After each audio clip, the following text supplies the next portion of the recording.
Mire mëngjes, unë jam avukati Fabio Lo Scherbo dhe kjo është një episod i podcastit e drejta e emigracionit. Sot analizojmë një vendim të rëndësishëm që trajton një element shpesh vendimtar në procedurat e bashkimit familjar, situatën e prindërve që kanë kaluar moshën nga 70 e 5 vjeç dhe rolin e fëmijëve të tyre që vazhdojnë të jetojnë në vendin e origjinës. Bëhet fjalë për vendimin e gjykatës së Romës, seksioni për të drejtat e personit të emigracionin të depozituar me 20 nëntor 2025 në çështjen e regjistruar me numrin 2796 të vitit 2025.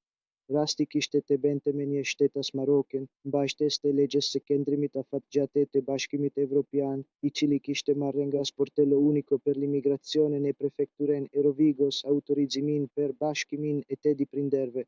Megjithatë, ambasada e Italisë në Marok refuzoi vizën hirese për nënën duke argumentuar se nuk ishin provuar kërkesat e nënit 29 të kodit të emigracionit.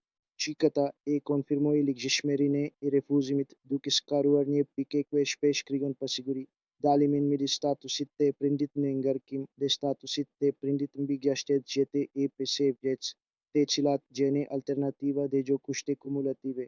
Kur prindi ka kaluar këtë moshë, ligjvënësi nuk vlerëson të ardhurat e tij, por mundësinë reale që fëmijët e tyre në vendin e origjinës të gjenen në gjendje të ofrojnë kujdes. Në rastin konkret, nëna e paditësit kishte gjithsej të fëmijë, siç rezultonte nga libreze familjare e paraqitur në dosje. Në këtë situatë, ligji kërkon prova specifike. Aplikuesi duhet të tregojë se fëmijët e tyre nuk banojnë më në Marok ose se, edhe nëse banojnë atje, janë të paftë të kujdesen për prindin për arsye serioze dhe të dokumentuara shëndetësore. Certifikata e ngarkesës familjare e paraqitur nga paditësi nuk u konsiderua e mjaftueshme sepse dëshmon vetëm aspektin ekonomik dhe jo aftësinë reale për ofrimin e kujdesit. Norma nuk mbështetet në një logjike vetëm financiare, ajo merr parasysh aftësinë e përgjithshme të fëmijëve të tyre për të kujdesur për një prind të moshuar. Për mungesë të provave të kërkuara, gjykata e hodhi poshtë kërkesën. Faleminderit që më dëgjuat. Ishte një episod i ri i podcastit e drejta e emigracionit. Mirupafshim.